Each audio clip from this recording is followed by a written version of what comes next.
Seat और विपक्षी गठबंधन इंडिया को 110 सीटें मिलने का अनुमान है, जबकि बाकी क्षेत्रीय सीटों को 54 सीटें मिल सकती हैं।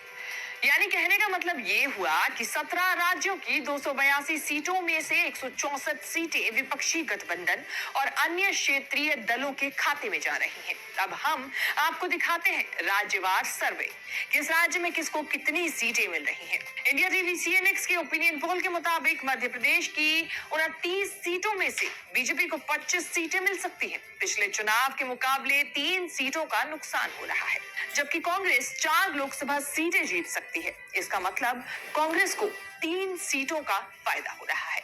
अन्य के खाते में यहाँ कोई सीट जाती नहीं दिख रही है। सर्वे के मुताबिक छत्तीसगढ़ की 11 सीटों में से बीजेपी 7 और कांग्रेस 4 सीटें जीत सकती है। यहाँ पिछले चुनाव के मुकाबले बीजेपी को 2 सीटों का नुकसान हो रहा है और कांग्रेस को 2 सीटों का फायदा।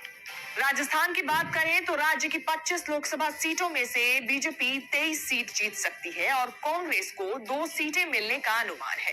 पिछले चुनाव के मुकाबले यहाँ भी बीजेपी को 1 सीट का नुकसान हो रहा है और कांग्रेस को 2 सीटों का फायदा।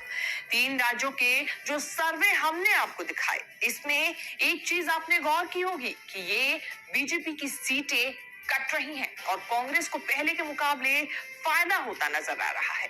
अब दूसरे राज्यों की बात कर लेते हैं। सर्वे के मुताबिक असम की 14 सीटों में एनडीए को 12 और इंडिया को 1 सीट मिल सकती है, जबकि 1 सीट अन्य के खाते में जा सकती है।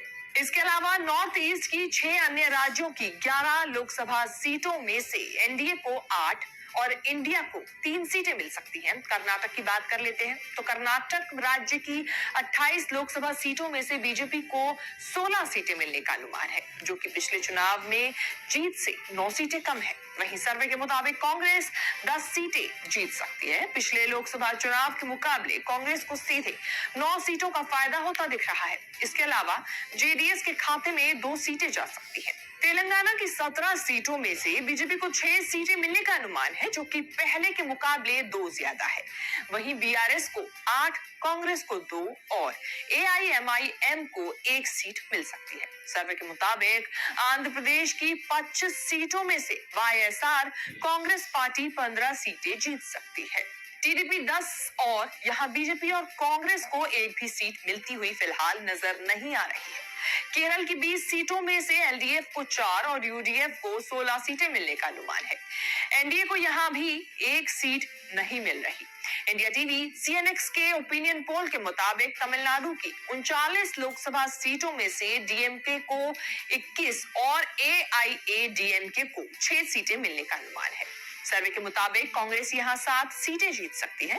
तमिलनाडु में भी बीजेपी का खाता खुलता नजर नहीं आ रहा है।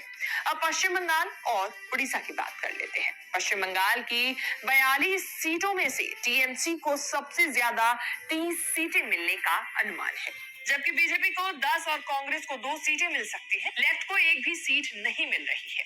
ओडिशा की 21 सीटों में से बीजेडी को 13 और बीजेपी को 8 सीटें मिलने का अनुमान है। सर्वे के मुताबिक कांग्रेस यहाँ खाता भी नहीं खोल पाएगी। अब कर लेते हैं एनडीए गठबंधन टूटने की बात। आंध्र प्रदेश में अभिनेता से नेता बने पवन कल्याण की जनसेवा पार्टी ने